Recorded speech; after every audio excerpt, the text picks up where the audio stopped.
Hey everyone, so in this video I'm going to go over the tune Raven again.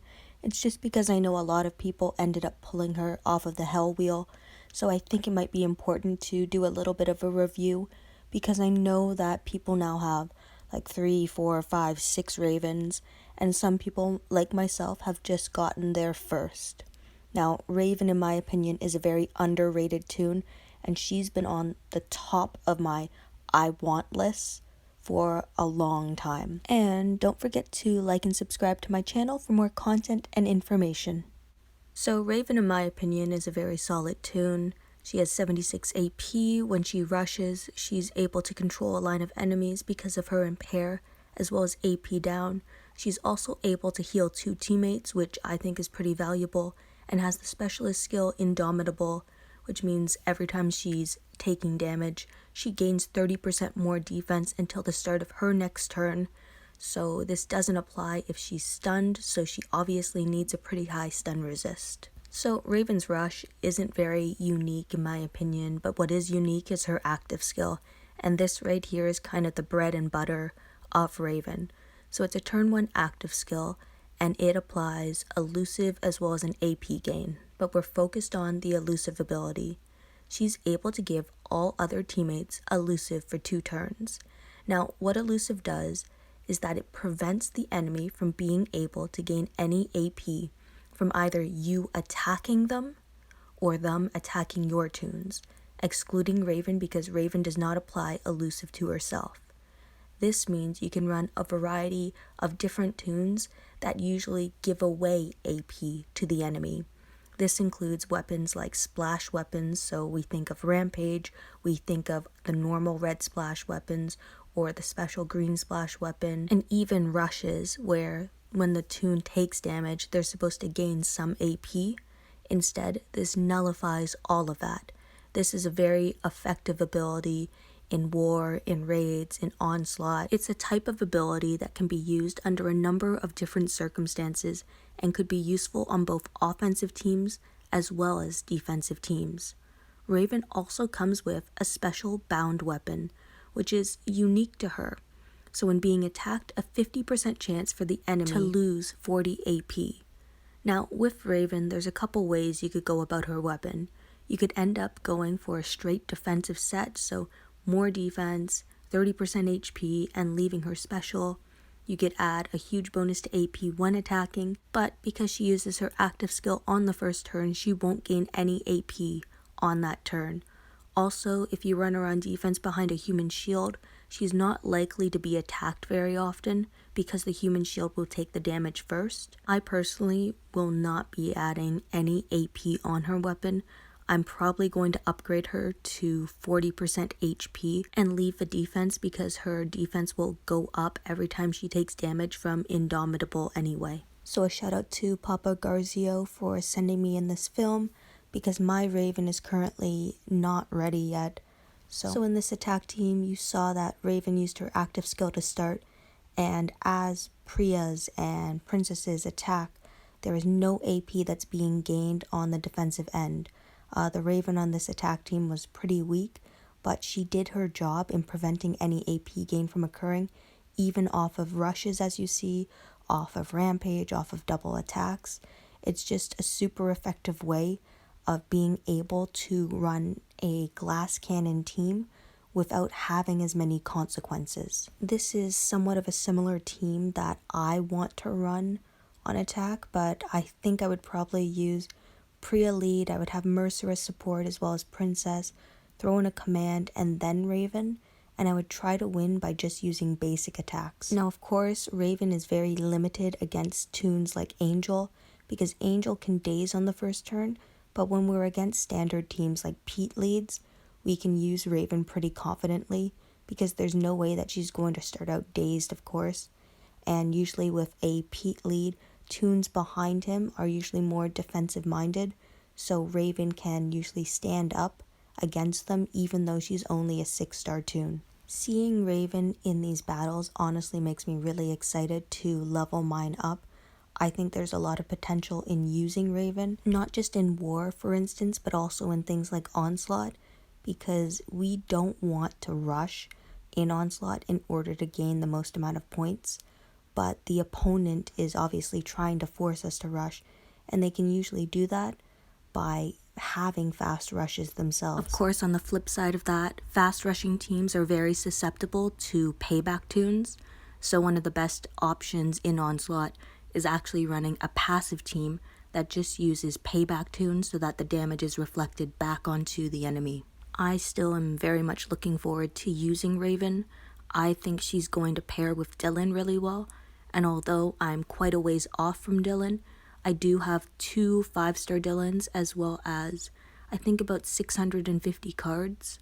So somewhere down the line I think she'll be effective with him just because his weapon is a pure splash weapon. It's pretty interesting at times to see how much damage you can actually do without giving away any AP, because even running a toon like Krista who can splash on her weapon, she is really limiting what the opponent is able to do. Another interesting combination might be running Angel and Raven as kind of a passive team, because if you're applying elusive and you're also applying exhaust to the enemy, it means that they can't gain any natural AP or any unnatural AP.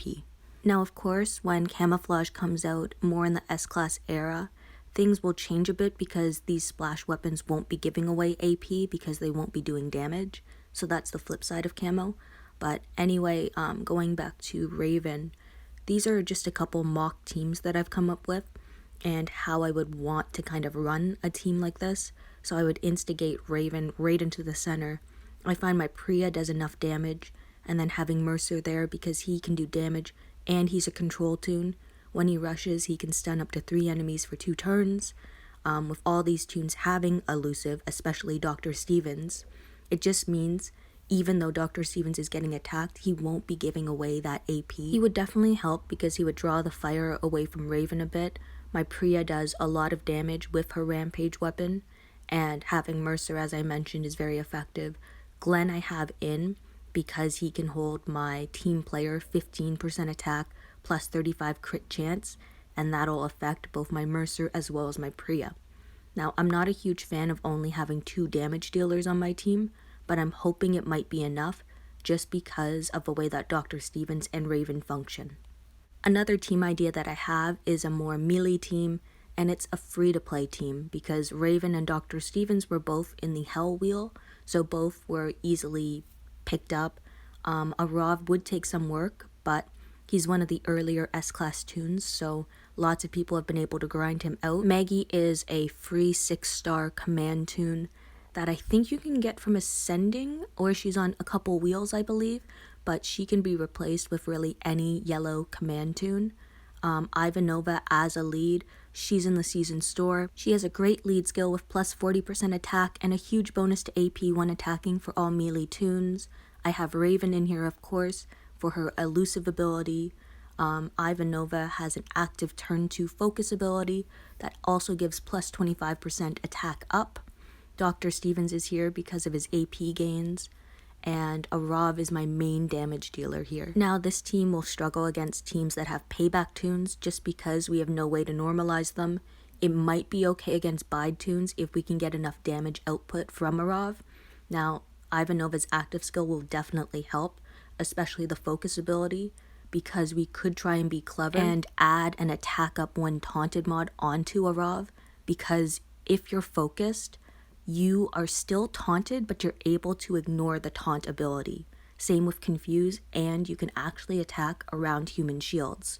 The bonus is you'll still get the mod bonus because you're technically taunted, but you're in complete control of your characters. Now, this team can be a turn 1 attack team if you really want it to be, but then you wouldn't need Raven in this. Instead, I would probably run this as a turn 2 attack team. That way, you can ensure that you're going to kill the majority of the enemies. So even if you rush on the first turn, you can stop after the second rush and not command rush and potentially miss on a character. To get this team to rush on the first turn, specifically Arav, he needs to have a 20% AP weapon to self, and there needs to be 2 8% AP weapons on this team. The 20% to self will give Arav 14 AP, the 60% from Doc will give 40, so that's 54. And then you need 2 8% AP weapons on this team, and that'll bump him to 66 AP naturally. For turn 2, it would just be more advisable because you'll also get that attack bonus from Ivanova. So this is just one example of a team that you could use, and it's just an idea. Now for a couple defensive teams, I have Angel as a lead because of that Daze ability, so that'll stop turn 1 active skills on the first turn, as well as her exhaust. We have Raven because with her active skill, she prevents natural AP gain while Angel prevents unnatural AP gain. We have a command tune in here, along with Dr. Stevens, so we can rush a bit faster. Now, I don't like Angel's rush very much, but Princess is an absolute beast. She has a great rush, she has a great active skill, so this is just one idea of a team that could help in stalling out the opposition while still having some power because of Princess being in the team.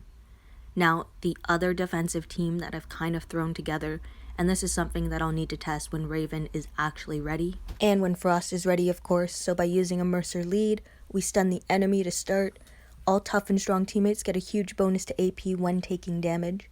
And for a toon like Frost, that's okay because when he rushes, he can revive a toon as well as apply 30% healing for 5 turns. So even if you don't have an elusive impair weapon for Frost, Raven helps apply that elusiveness on that first turn. We also have Angel in here again to exhaust the enemy, and then Princess for damage as well as control.